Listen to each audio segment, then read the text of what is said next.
तो मूवी के स्टार्टिंग में हम एक लड़की को देखते हैं जिसका नाम नताशा होता है और वो माइकल की वही बहन होती है जिसे पार्ट 1 के एंड में माइकल की मॉम ढूंढ रही थी। ये लड़की किसी रूम में बंद होती है। तभी उस रूम में एक अजीब सा आदमी आता है। वो जैसे उसकी तरफ बढ़ने लगता है तो उसको आग लग जाती है, जो कि नताशा नहीं लगाई होती है क्योंकि उसमें भी अपनी फैमिली की तरह पावर्स थी। इसी के साथ ही नताशा वहाँ से भाग जाती है। कुछ लोग उसका पीछा करने लगते हैं। एक जगह पर पहुंचकर नताशा स्टक हो जाती है। वो सारे लोग उसे पकड़ने वाले ही होते हैं कि तभी कोई चीज या सोल वहाँ पर आती है और उन सब को मार के नताशा की जान बचा लेती है। अब हम माइकल को देखते हैं, जहाँ पर हमें ये फ्लैशबैक आता है कि माइकल की मदर उसे कॉल करती है तो माइकल उन्हें इग्नोर करता है और उनसे ठीक से बात नहीं करता। तो ये चीज उसकी मदर को बहुत बुरी लगती है। उस वक्त वो गाड़ी ड्राइव कर रही होती है तो उनका ध्यान दूसरी तरफ लग जाता है, जिसकी वजह से उनका बहुत बुरा एक्सीडेंट होता है और वो मारी जाती हैं। इस बात को 3 साल गुजर जाते हैं। माइकल अब बड़ा हो जाता है और उसे आज भी दुख था कि उसकी वजह से उसकी मदर की डेथ हुई।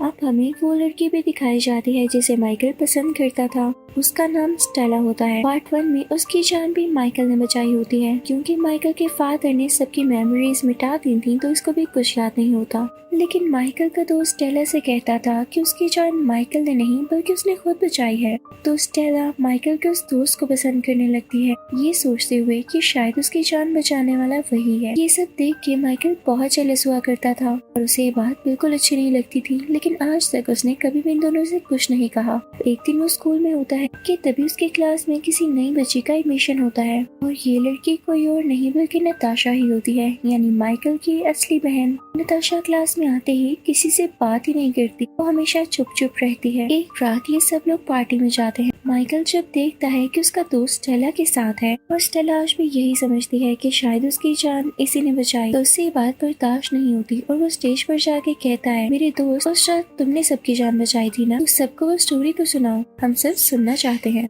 तो वो लड़का कहता है, नहीं, मैं ये स्टोरी अभी क्यों सुनाऊं? तो माइकल कहता है, हाँ, क्योंकि तुम्हारे पास सुनाने के लिए कुछ है ही नहीं, तुम आज तक झूठ बोलते आ रहे हो। तो वो लड़का नहीं चाहता कि उसका राज सामने आए, तो स्टेला को अपने साथ लेके वहाँ से निकलने लगता है। लेकिन तभी माइकल स्टेला को रोकता है और उसे कहता है, रुको, मैं तुम्हें अपनी पावर सिखाता। तुम्हारी जान उस दिन उस लड़के ने नहीं बल्कि मैंने बचाई थी। लेकिन इससे पहले कि वो अपनी पावर शो कर पाता, उसकी बहन नताशा सिर्फ आग लगा देती है। तो सब लोग उस तरफ देखने लगते हैं और माइकल अपनी पावर का यूज कर ही नहीं पाता। नताशा ने शायद इसलिए किया था कि उसकी भाई की पावर किसी के सामने न आए। इसके बाद माइकल बेहोश हो जाता है और जब उसे होश आता है तो वो खुद को नताशा के सामने पाता है। तो नताशा उसे कहती है, माइकल, हाँ, मैं ही तुम्हें यहाँ लेकर आई हूँ। क्या तुम्हें पता नहीं कि हमें अलाउ नहीं है कि हम अपनी पावर्स का यूज किसी के सामने करें? मैंने तो चुपके से आग लगा दी, किसी को पता भी नहीं चला और तुम सबके सामने अपनी पावर्स दिखाने वाले थे। तो माइकल कहता है, तुम्हें इससे क्या, तुम हो कौन? माइकल अपनी शर्ट पहनने लगता है तो नताशा उसे आग लगा देती है। तो माइकल ये देख के काफी हैरान होता है कि इसके अंदर ये पावर्स हैं कैसे। तभी वहाँ पर इन दोनों की मॉम आती हैं जो कि माइकल को बताती हैं कि ये तुम्हारी वही मिसिंग बहन है। वो अपने बच्चों से कहती हैं कि तुम लोगों में जो पावर्स आई हैं वो हमसे आई हैं। साथ ही वो गायब हो जाती हैं। तभी वहाँ पर एक डॉक्टर आता है और उनसे कहता है कि भाई इस तरह से अपनी पावर्स का यूज नहीं किया करो, बहुत जल्द वीक हो जाओगे। वो उसे ब्लड लगाते हैं। अब माइकल की मॉम उसे बताती हैं कि तुम्हारे फादर को एक बहुत ही बुरे आदमी ने किडनैप कर लिया है और हमें मिलकर उन्हें बचाना होगा। अब माइकल की मॉम सिगरेट पीने लगती है, लेकिन इसके लिए आग उनकी बेटी नताशा देती है और ये सीन बहुत मजे का है। इसके बाद वो अपनी बात को कंटिन्यू करती हैं कि वो गैंगस्टर अब हमारी कंट्री में आ रहा है, तो जैसे ही वो यहाँ आएगा हमें उसको किडनैप करना होगा। लेकिन ये इतना भी आसान नहीं है क्योंकि उसके साथ बहुत ज्यादा सिक्योरिटी होगी और वो हमें ऐसा करने नहीं देगी। तो माइकल की मॉम माइकल से कहती हैं कि बस तुम्हें सिक्योरिटी का ख्याल रखना होगा कि वो लोग किस वक्त आएंगे, किस वक्त वहाँ से निकलेंगे और सिक्योरिटी के प्लान्स क्या हैं।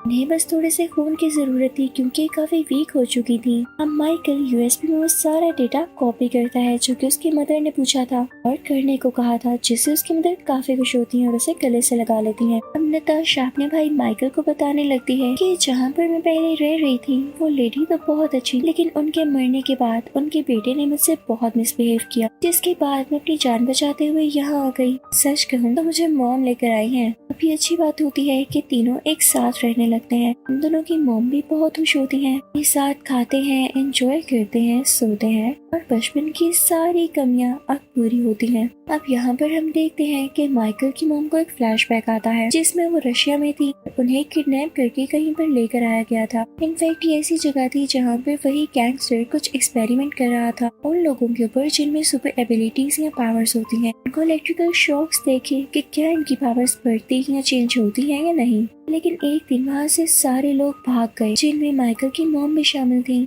लेकिन इससे पहले ही वो गैंगस्टर अपनी जान बचाते हुए एक हेलीकॉप्टर में आ गया। नताशा और माइकल की मदर भी अपने बच्चों को ढूंढने के लिए इस तरफ आ गई और इनके साथ ये डॉक्टर भी आ गया जो कि पहले वहीं पर हुआ करता था। अब ये डॉक्टर यहाँ पर कोई काम कर रहे होते हैं। इनफैक्ट बात ये थी कि दुनिया में किसी न्यूक्लियर चेंज की वजह से कुछ लोगों में भी चेंजेस आए जिसके बाद उनमें पावर्स आ गई।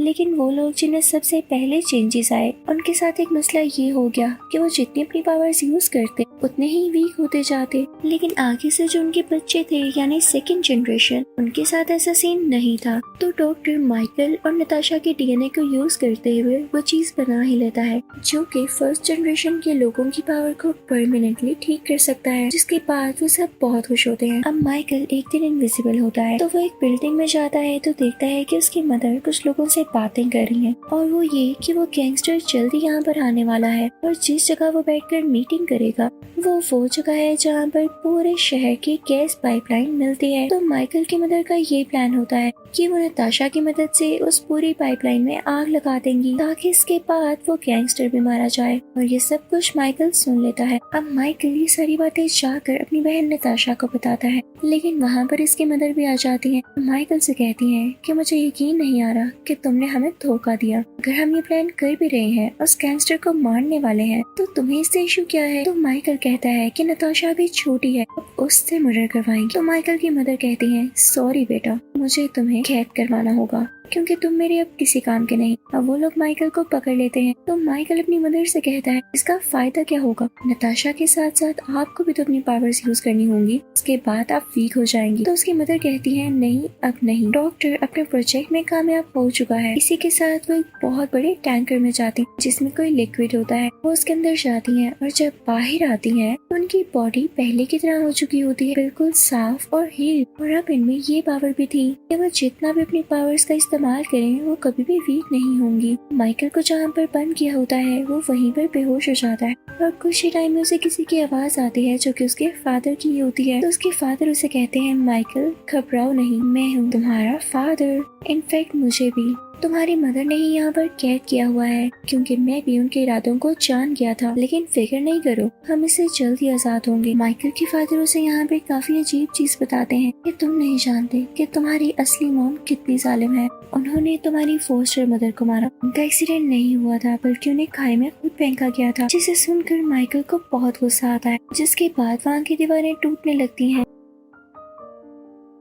माइकल और उसके फादर वहाँ से बाहर आ जाते हैं और वो सीधा उस जगह जाते हैं जहाँ पर उनकी बीवी और माइकल की मदर होती है। माइकल यहाँ पर इनविजिबल होता है और माइकल की मदर और उसकी बहन इसी प्लानिंग में होती है कि वो जल्द ही पाइपलाइन को आग लगा देंगी और जहाँ जहाँ से पाइपलाइन गुजर रही है वहाँ पर ब्लास्ट हो जाएगा। लेकिन इससे पहले ही माइकल के फादर आगे बढ़ते हैं और अपनी वाइफ से कहते हैं कि बस करो, ऐसा नहीं करो। लेकिन वो नहीं सुनती और उनका एक साथी माइकल के फादर को दूर उठा के फेंकता है, जिसकी वजह से माइकल को बहुत गुस्सा आ जाता है और वो उसी आदमी को दूर उठा के फेंकता है। तभी वहाँ पर एक आदमी स्कूल वैन को नीचे लाता है जिसमें स्टेला भी होती है, यानी वही लड़की जिसे माइकल पसंद करता है। वो स्कूल बस जोर से नीचे गिरने ही वाली होती है और क्या पता इसके बाद उसका ब्लास्ट हो जाता और इसमें मौजूद स्टूडेंट्स भी मारे जाते। तो माइकल तो ऐसा होने दे नहीं सकता था, तो वो उस स्कूल बस को रोक लेता है, आहिस्ता आहिस्ता से नीचे उतारता है। तो ये देखकर सब लोग बहुत हैरान हो जाते हैं। अब दूसरी तरफ नताशा और नताशा की मदर पाइपलाइंस में गैस छोड़कर उसमें आग लगाने ही वाली होती है कि तभी माइकल अपनी पावर्स का यूज करते हुए नताशा को दूर फेंकता है ताकि वो उसको इग्नाइट ना कर सके, जिससे नताशा जख्मी हो जाती है। वहाँ पर एक और लड़की होती है जो कि अपनी पावर्स का यूज करते हुए माइकल को हवा में उठा लेती है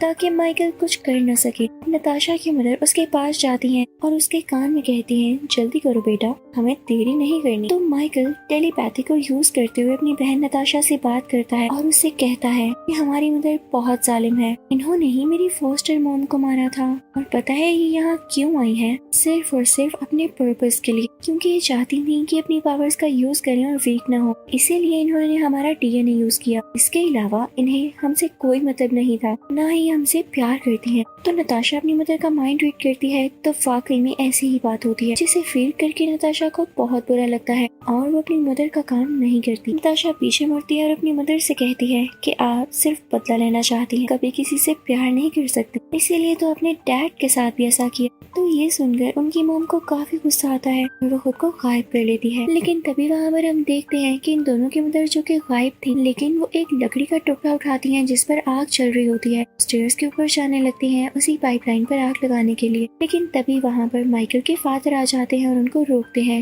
लेकिन इसी दौरान वो वहाँ से नीचे गिर जाते हैं। लेकिन नीचे एक बहुत शार्प पाइप होता है, क्योंकि माइकल के फादर ने अपनी बीवी अपनी माइकल और नताशा की मदर को पकड़ा होता है। वो शार्प पाइप एक ही टाइम में दोनों की बॉडी के अंदर चला जाता है। यहाँ पर दोनों एक साथ मारे जाते हैं। तभी हम देखते हैं कि स्टेला जब अपनी आंखों से सब कुछ देख चुकी होती है तो उसे माइकल पर यकीन आने लगता है कि वाकई उस दिन माइकल ने उसकी जान बचाई। तो वो उससे कहती है कि मैं ये बात किसी को नहीं बताऊंगी, फिक्र मत करना। साथ ही हम देखते हैं कि नताशा बहुत उदास होती है, क्योंकि उसने कभी भी एक्सपेक्ट नहीं किया था कि उसके फादर और मदर की डेथ उसकी आंखों के सामने होगी। तो माइकल आकर उसे गले से लगा लेता है और उससे कहता है कि तुमने फिक्र नहीं करनी जब तक तुम्हारा भाई तुम्हारे साथ है। मूवी के एंड में हम देखते हैं कि वो हर जगह साथ जाते हैं, उन्होंने एक दूसरे को अच्छे से एक्सेप्ट कर लिया है। इसी के साथ इस मूवी का यहीं पर एंड होता है। Thank you for watching.